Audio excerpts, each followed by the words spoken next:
Hello and welcome. I'm Natus, and today we're going to be talking just a little bit more about creating emphasis in our tracks.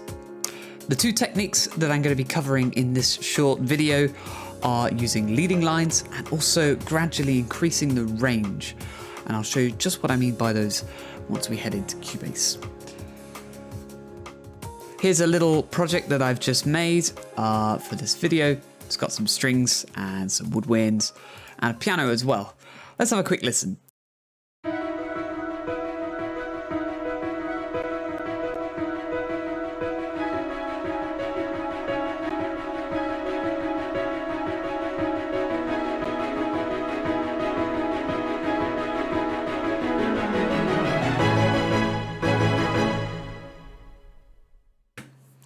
Lovely.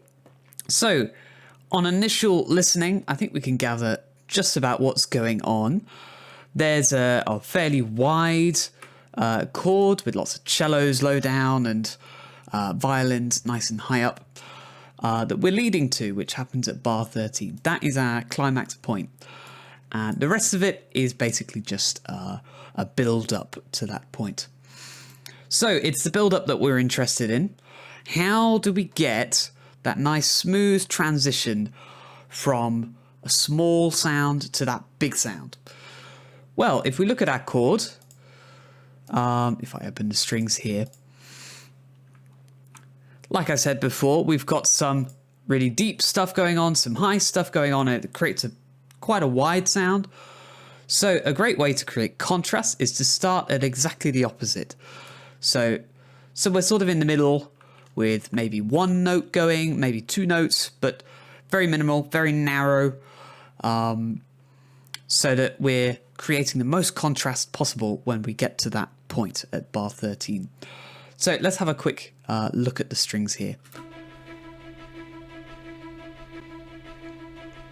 Introducing the other two notes. Then we're going to have 5 notes. And then we're at the chord. Lovely.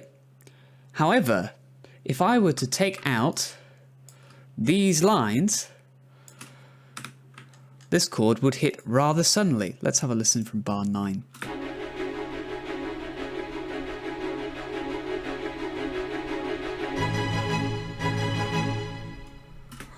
Which almost ruins the idea of what we were just trying to do by building up this range. So this is where leading lines come in. These lines here move a little bit quicker than the rest of the texture, and they just create that little last push to bar 13. So if we have a look at our woodwinds, we see roughly the same thing going on.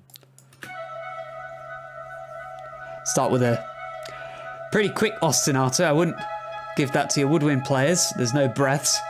They might not like you for that. And we've got the descending line into those double octaves at the end, which just give us a bit of a impact, a bit more depth, which is a good thing for that climax point. And the same thing's going on in the piano. Bit more range this time at the start. We've got a minor 6th, but then we quickly go into an octave, so it's broadening out, going into a 10th, and then we see our leading lines come in just a second.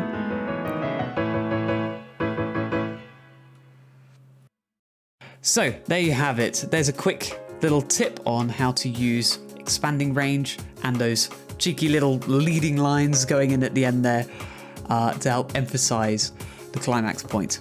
Thank you very much for watching. If you have any sort of comments or questions, please either leave a comment down below or message me on Facebook, especially if you want to see something on this channel or you've got a question about something music theory related, orchestration, production, whatever it is. You can send it by me. I'll put the link down there. Well, until next time, have a very productive week.